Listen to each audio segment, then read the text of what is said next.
Bonjour et bienvenue dans ce nouveau tutoriel dédié à Smart Notebook et aux liens hypertextes. Je suis Cédric Ménil, Smart Exemplary Educator en Belgique. Cette vidéo va vous montrer comment on peut créer des liens dans ces fichiers Notebook, quel est l'intérêt de naviguer avec des liens hypertextes en classe et comment intégrer les différents types de liens vers différents types de contenus, Internet, son, multimédia, etc. Les liens hypertextes, il s'agit en fait de rendre un objet réactif au clic, un objet cliquable. Quand je parle d'objet, ça peut être une image, du texte, peu importe. L'objectif est donc de se diriger vers un autre contenu, vers une autre page du fichier Notebook, vers une page Internet, vers un son, une vidéo ou n'importe quel type de fichier. Les liens hypertextes permettent donc en classe de créer des leçons navigables. Par exemple, de créer une partie exercice et une partie théorie et de pouvoir faire facilement des allers-retours entre ces différentes parties. On peut également accéder facilement à des ressources supplémentaires. Vous parlez d'un thème, vous savez qu'un site internet parle de ce thème, vous pouvez déjà créer le lien au cas où vous en avez besoin. Les liens hypertextes permettent également de rendre des objets interactifs.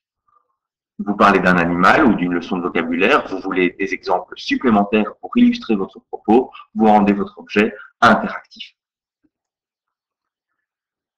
Comment créer des liens hypertextes?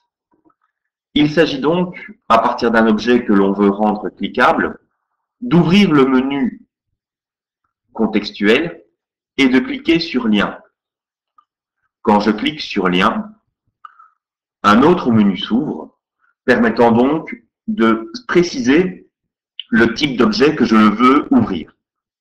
Une page Internet, une page Notebook du même fichier, un fichier sur le disque dur de l'ordinateur ou une pièce jointe au fichier Notebook. Par exemple, si je veux créer des boutons de navigation dans mon fichier, je peux aller dans la galerie, chercher un bouton, et sur ce bouton, je peux décider de créer un lien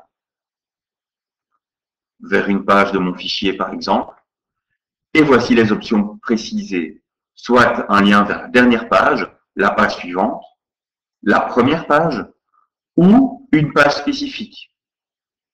D'où l'intérêt de renommer ces pages avec des noms qui ont du sens.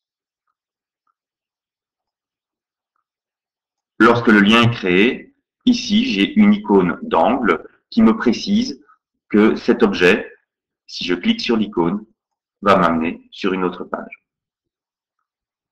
Le navigateur de page me permet de retrouver la page de base. Ou je peux refaire un lien vers la page de départ. Dans la galerie, vous avez également des éléments interactifs existants de boutons préconstruits. Donc là, vous n'avez qu'à les amener sur votre page. Ce bouton m'amène à la page suivante et ce bouton m'amène à la page précédente. Il est donc très facile de naviguer à travers son fichier Notebook. Les liens hypertextes vous permettent également d'insérer du contenu multimédia.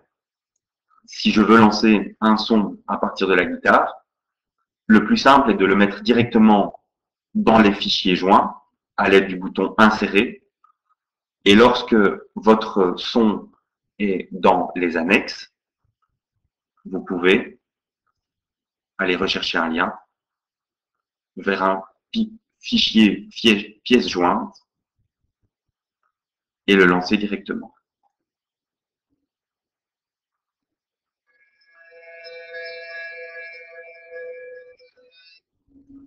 Vous pouvez également insérer un lien Internet. Si vous prenez votre objet, que vous cliquez sur lien, vous pouvez ici taper une adresse Internet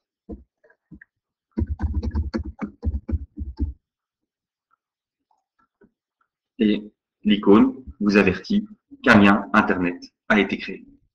Merci beaucoup.